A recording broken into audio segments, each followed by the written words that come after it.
Muy bien, estamos ahora con el doctor Mario Castillo Freire, quien es un abogado especializado en Derecho Civil, para conversar sobre el tema de unión civil. Doctor Castillo, gracias por venir. Buenas noches. Muchas gracias, Augusto, por invitarme a tu programa. Le he leído declaraciones y artículos sobre la iniciativa que usted tiene en esta materia, que es algo distinta o bastante distinta, pero no en el sentido final con respecto a lo que se ha planteado en el Congreso por el congresista Bruce. ¿Cuál es su visión de las cosas? No, mi visión de las cosas era un poco simplificarlas, ¿no? Yo soy enemigo de que leyes sobre temas similares ya regulados tengan una legislación aparte. Y de lo que estamos hablando es básicamente de derechos civiles.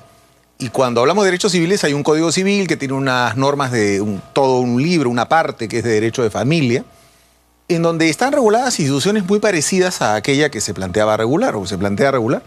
Entonces creo que haciendo ajustes, un poco un día jugando un poco, ¿no?, a cómo quedarían las normas del código si se arreglaran para tratar de adecuarla a las circunstancias, veía que había que arreglar y adecuar 4 o 5 párrafos a un solo artículo del Código Civil, con lo cual se solucionaba prácticamente el 90% de problemas de lo que se está discutiendo. ¿Nos puede explicar eso, pero para que lo podamos entender los que no somos abogados? Sí, claro. Yo creo que la discusión fundamentalmente gira en torno... A ver, a estas alturas de la discusión del problema, yo creo que la mayoría de sectores de opinión pública y sectores políticos convienen en que hay que regular la materia de alguna forma.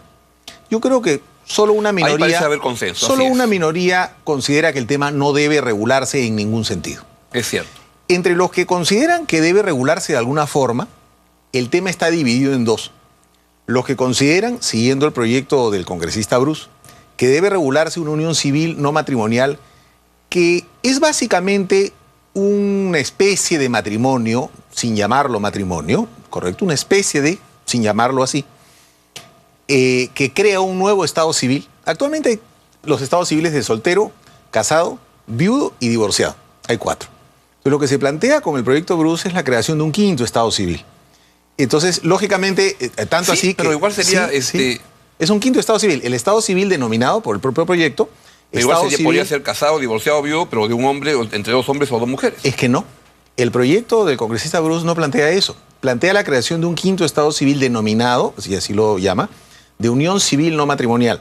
O sea, la persona que, de acuerdo a ese proyecto, pasa a la unión civil, pasa a tener un nuevo estado civil, distinto de los 4 estados civiles existentes hasta ahora. ¿No es cierto? Entonces, obviamente, si muere, pasa a ser viudo. Y si se divorcia, pasa a ser divorciado. Entonces, ese tema, que muchas veces ha pasado desapercibido, es el punto neurálgico de la discusión.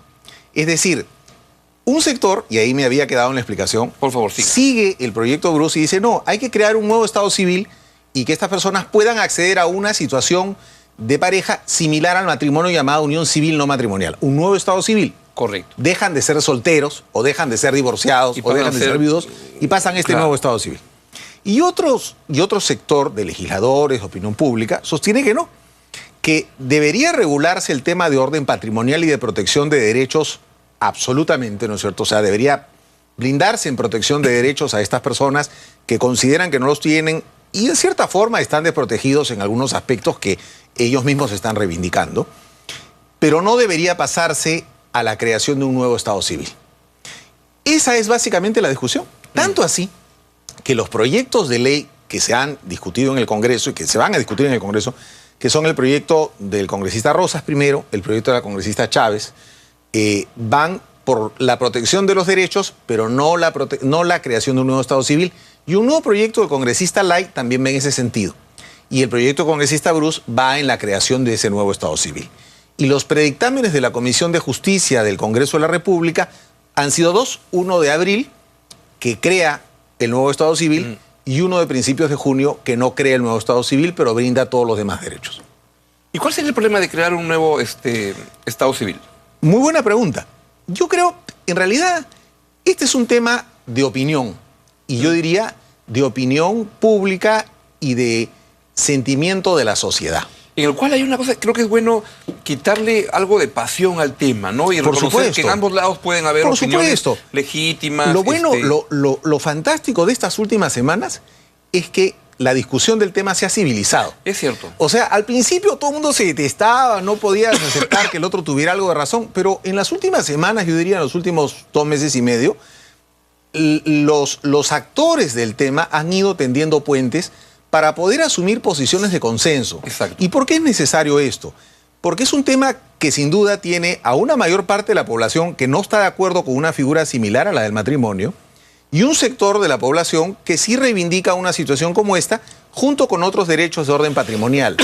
Entonces, ante una situación polarizada, hay que llegar a un punto de acuerdo. Y ese punto de acuerdo se tiene que llegar en el lugar que corresponde, que es el Congreso de la República. Yo veo buenas señales en ese sentido en el Congreso. Ahora, le pregunto, y corrígame, estoy muy equivocado, pero si se supone que la Constitución establece que todas las personas son iguales, ¿por qué no pueden ser iguales si 2 hombres o 2 mujeres casarse tan iguales como se casan un hombre y una mujer? El tema no es tan sencillo, porque primero la Constitución regula, protege el matrimonio, no define de hombre y mujer, pero acto seguido dice que se protege la unión de hecho, o sea, el concubinato, entre personas del mismo sexo libres de impedimento matrimonial, con lo cual es obvio, si protejo el concubinato entre personas de distinto sexo, libres de impedimento matrimonial, es obvio que el matrimonio es entre personas de distinto sexo. Claro. Eso no se ha dicho expresamente, pero nunca cuando se redactó la norma constitucional se pensó en lo otro. Claro. Entonces, ahí hay objeciones. Es muy interesante, fíjate, Augusto, ver todos los informes que, a solicitud de la Comisión de Justicia del Congreso o voluntariamente ciudadanos e instituciones, han hecho llegar a la Comisión. Y uno podría pensar que tal vez, como se ve pues, en los medios de comunicación, la mayoría de estos informes, o casi la totalidad, son informes a favor del proyecto de unión civil. Y la verdad están al ras, ¿no es cierto? O sea, están tas con tas en el tema, ¿no? Proyectos a favor, con opinión favorable, y proyectos con opinión desfavorable. ¿Qué es lo que ocurre? Las sociedades viven sus creencias en determinado tiempo y lugar. Y eso no se puede forzar. Las personas piensan como piensan. Y eso no es bueno ni malo, simplemente es.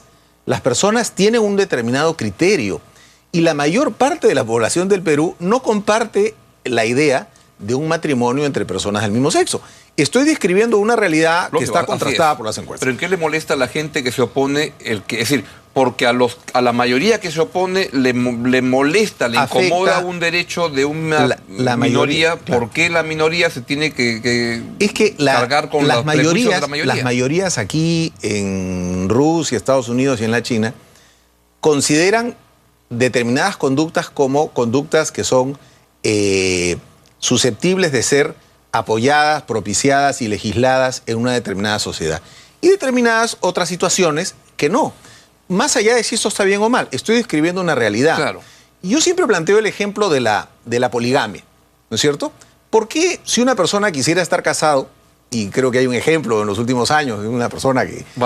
por ejemplo, ¿no es cierto? Si este señor nos dijera, bueno, yo ahora planteo un nuevo tema, la poligamia. O sea, yo tengo tanto derecho, diría este señor, como cualquiera de ser feliz, de realizarme personalmente. Y mis 5 esposas informales, concubinas, están de acuerdo con eso. Entonces, ¿por qué la sociedad va a impedirle a una minoría, él y sus esposas, u otras personas de pequeños grupos, realizarse como personas? Claro. Entonces, la respuesta de la sociedad no es no te queremos ni nada, sino que la sociedad regula y legisla determinadas situaciones que intenta auspiciar en su seno, solo eso. Claro. Y que esa misma sociedad, con ese mismo criterio, protege a las minorías y establece hasta dónde llegan los derechos que son susceptibles de ser legislados con respecto a determinadas minorías. Y el derecho no tiene a veces una función liberal, es decir, de avanzada, es decir, de poner los derechos para poder ir acercándose hacia ellos. Por supuesto que sí. Por ejemplo, el año pasado... Las costumbres pueden ir en contra, pero el derecho te pone la valla más alta y dice, vamos hacia allá. Es que el derecho es hecho por la sociedad que tiene esas costumbres. Y los representantes en el Congreso son los representantes de esa población que tiene esas costumbres. El año pasado se ha dado un gran paso adelante, por ejemplo, cuando se incluyó en la legislación la herencia entre los concubinos no casados heterosexuales. Por ejemplo, un tema que no había, la herencia. Yo pienso que si se legisla este tema en materia de protección de derechos de herencia, sociedades gananciales, derecho de visitas en establecimientos clínicos, decisiones en establecimientos médicos, penitenciarios, etcétera. Ese, sin duda, es un avance en la protección de derechos ciudadanos. El tema medular es ese paso en la regulación de esos derechos, hasta dónde la sociedad se considera cómoda yendo en ese paso legislativo. ¿Y por qué si países, digamos, en Francia hay matrimonio gay? Sí, desde hace Y en Estados Unidos, en toda la costa este, leía que ya hay matrimonio gay. Usted dice que ahí sería que las costumbres de las personas están más proclives a aceptar ese tipo de... Esas sociedades han ido cambiando su manera de pensar. Y esas sociedades no son ni mejores ni peores en su manera de pensar que hace años, cuando las mismas personas consideraban o pensaban de una manera diferente. Bueno, son mejores en el sentido que hay sectores de la sociedad que no se sienten discriminados. Digo, pero la sociedad en general, ¿no es cierto? O sea, la sociedad ahora piensa de determinada manera y lo legisla en ese sentido. Yo pienso en ese orden de ideas que en el Perú no se deben tratar de forzar las cosas. ¿Y si yo me caso en Francia y vengo acá? Bueno, estaría casado de acuerdo a las leyes de Francia, pero habría que ver si es que podría hacer valer acá derechos por tratarse, lógicamente, por tratarse de una situación de orden público. Es como que una persona se case en un país donde se permita con más de una mujer y quiera hacer valer esos derechos acá, probablemente no los pueda hacer valer porque eso choca contra lo que se considera como el orden público en el Perú. Pero una pareja de hombre y mujer que se casan en San Francisco o no decir, pero se casa ahora una pareja gay y viene al Perú, ¿habría que reconocerle sus derechos porque se han casado en otro lado? Si ellos quisieran el reconocimiento de derechos, podrían tener problemas en la medida que podría considerarse que esa situación choca con normas de orden público peruanas. ¿Y usted cree que con estos ajustes de lo que ha revisado el Código Civil se podría generar